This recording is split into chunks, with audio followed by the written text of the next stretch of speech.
Hello and welcome to another episode of the Spotlight Sessions, where we have conversations with changemakers in the disability community. My name is Ilan Fisher. I'm the host. I head up our nonprofit partnerships at accessiBe's. And today I'm really excited to be having a conversation with Daniel Lubiner. He's the founder, president, and CEO of TouchPadPro Foundation. Did I get that wrong? No, you got it right. Perfect, because I'm not sure found it. It's a lot of interchangeable language, Yeah, but really excited. We spoke a little bit offline about your previous work, but tell us a little bit about yourself, how you got working into the field, a little bit about your education. I'm really excited to learn more about this field. sure. I've I've always been into the arts. I was talking to you before. We were talking about how I studied theater in London, and I've also always been like a bit of an artist, drawing. So, um, I then went into teaching. So I became a special education teacher. For about 20 years, I was teaching special education and always mixing up the arts, but I taught practically every subject, a lot of different grade levels, but always incorporating the arts or doing after school programs and that sort of thing. Then I got this opportunity at the school for the blind and low vision. So I was teaching art to blind and low vision children, everywhere from kindergarten all the way up to 20 years old. And it just became such an inspirational experience for me working with these kids. I mean, I was scared at first. At first, they're like, "Oh, you're going to teach art?" We feel uncomfortable around people with disabilities. Like, feel like, you know, I don't know how to talk to them. Am I going to say the wrong thing? Am I going to, But when, I spent some time and quickly, they just prove to me that they're just kids, just teenagers, just young adults. And that blindness is like just something that's just part of them, I love like that. blonde hair or brown hair. So, you know, then I sort of started seeing these gaps, uh, they, and in the assistive technology, and a lot of the gaps were like with kids who had some vision. Like there's a whole vision spectrum. Like when we think of blind, a lot of times we think of people who are completely blind. But of course, there's a whole spectrum of people, and most of the blindness community, they're on the spectrum of either being completely blind or partially sighted. Now, they want to use all of their senses. So they want to get down, the kids want to get down into the clay, and they want to touch everything, and they want to feel everything. And they want to get paint on their nose, and they want to get, clay on their nose. So I was starting to think, like, what can they have that would be just wonderful for these kids? So that's when I came up with the idea, the invention for the TouchPad Pro.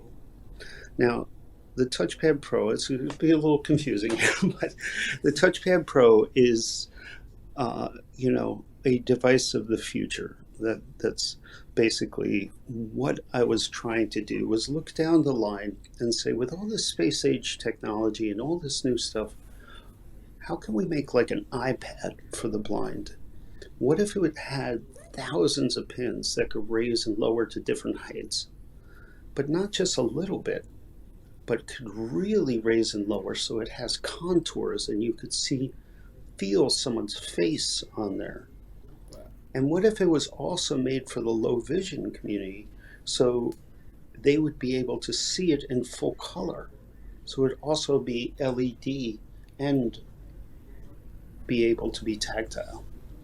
So that's where the TouchPad Pro was born. And then, boom, the pandemic hit. All my students go home. They don't have anything, really with them. And my kids are from like Brooklyn, the Bronx. They didn't have money to go on Amazon and buy just some art supplies. And then I asked them, like, how are they learning Braille? So I asked the Braille teacher, like, how are you learning Braille over the internet? And they said, well, we're really not that much, you know. We could do Luba. They don't have any real things to learn Braille. So I started coming up, I had this toy. This toy has thousands of holes, right? I mean, not thousands of holes, hundreds of holes, you know, a grid of holes. But it's very simple. It's, you know, you have this magnet that pulls up things so you could feel them, right? However, it's just not good enough for kids who are blind and low vision, because when they touch them, the things fall down. So what we want to do is make the perfect little Braille Doodle that's going to be able, they're going to be able to draw on it, but also an innovation where we could put a Braille sleeve on top, or things that could help teach kids Braille. So people would be able to learn Braille independently or over Zoom. And these things will be cheap. They'll be like under $100 because we'll be able to manufacture them overseas. I know this is a huge monologue, and I apologize. No, I'm learning. I'm learning so much. Get it all out there, and then, you know, we could talk about it, you know.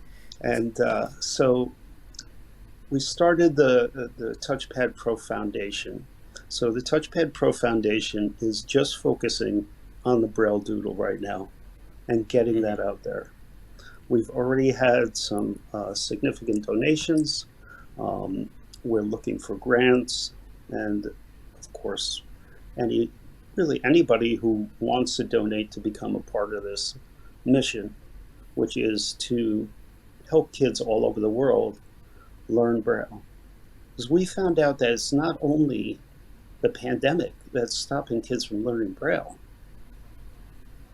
Even without a pandemic, it's less than 10% of kids are learning Braille. It's just ridiculous. It's not acceptable. In India, it's like 1% of kids. Wow. And then we wonder why these, you know, people grow up and they can't get jobs. Or if they do get jobs, how do they get jobs that they like? If they, you know, audio is just not good enough. I mean, it's good. Like, came such a long way with assistive technology, with the audio and everything. But now we've gotten too reliant on it. So I'm really, I'm going, but the point is we want to make a difference. We really want to make a difference around the world with this simple device called the Braille Doodle. And you know, I really think very excited about it. It's happening. I love it, and I love the mission. So much. First of all, to take away, I'm still kind of unpacking it to myself. I first of all love what you said about that they're all people. It's just like being blonde. It's, again, the disability is just that facet of your personality. It isn't your personality. So I think your first language is so important. I'm interested also within the operations of the TouchPadPro Foundation. How large are you right now? Well, right now we have a nice team of people. We have myself as president. We have a vice president, a secretary, a treasurer. We have a chairman of the board, and on the board we have, you know, a few other people. But the important thing to me was to be represented. You know, one thing I think that, you know, since I've been doing the assistive technology, and the TouchPadPro idea started about 5-6 years ago, and I've been studying like what's out there, what's going on, what, you know, and I've gotten really into it. You know, on Clubhouse we run a weekly room about assistive technology. Awesome. For the blind and low vision. So people come on there, we talk about it, we talk about what's working, what's not working, what could be better. And just learning all these things, it amazes me how many things have been developed and not really from a front end approach, not really started from where the blind and low vision are. You know, do they want vibrating sneakers, for example, to get around? I don't, you know, I've asked them, and they don't want vibrating sneakers for. So, you know, how are we really designing for the blind and low vision?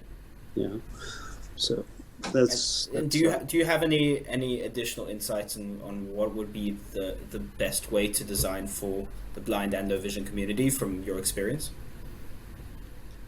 is just having them there from the very, very start, from the very, very beginning. I call my students my co-designers, because everything I was doing was with them and talking to them and saying, like, well, what do you think about this? And what do you think about that? Oh, Mr. L, if you did this, that would be really cool. Or if you did this, or if I could feel it and it would be like this. And, you know, so it's like, you know, just working with students and doing things from the very beginning. That is what would be wonderful, you know.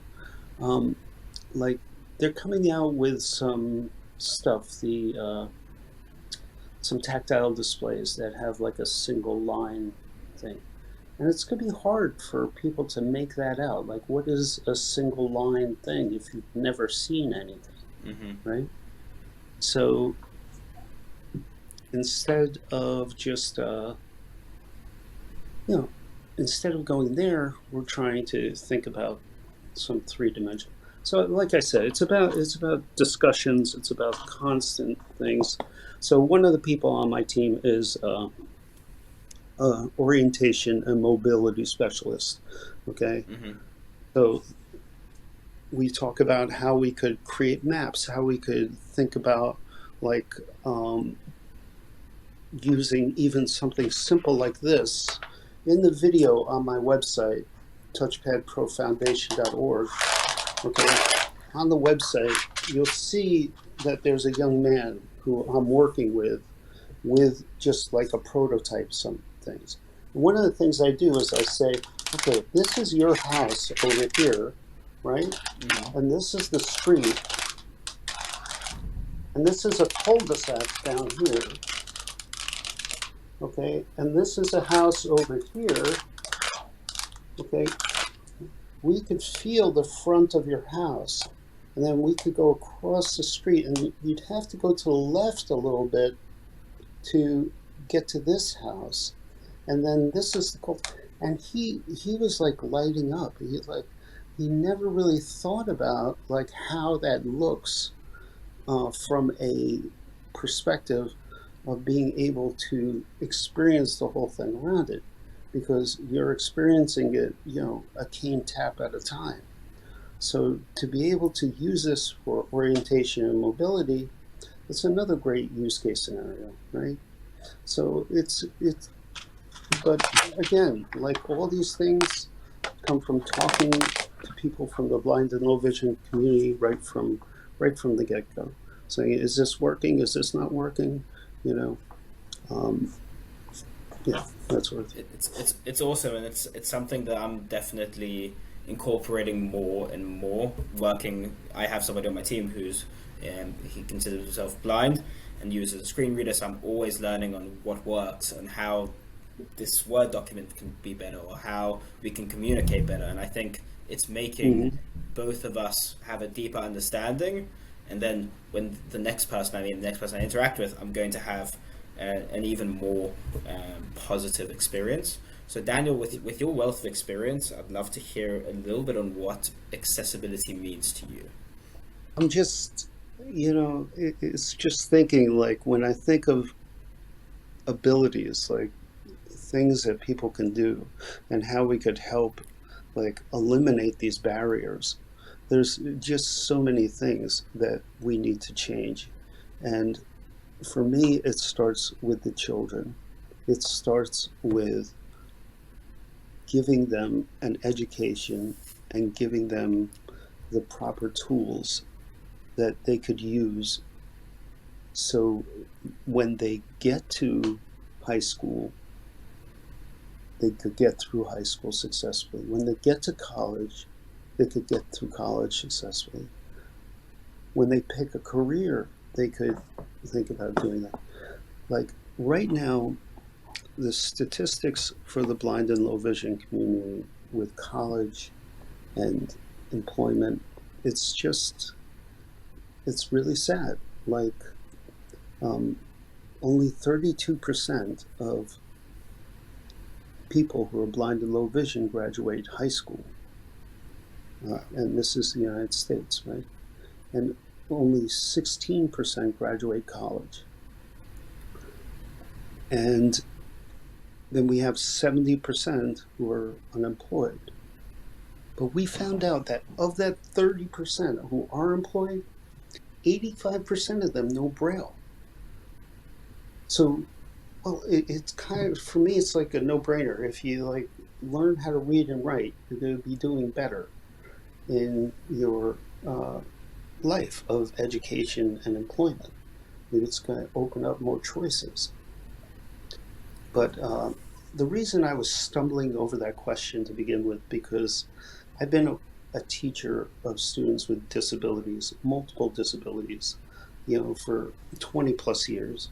So when I think about helping disabled kids and giving them the opportunities that they need, like having kids who have autism,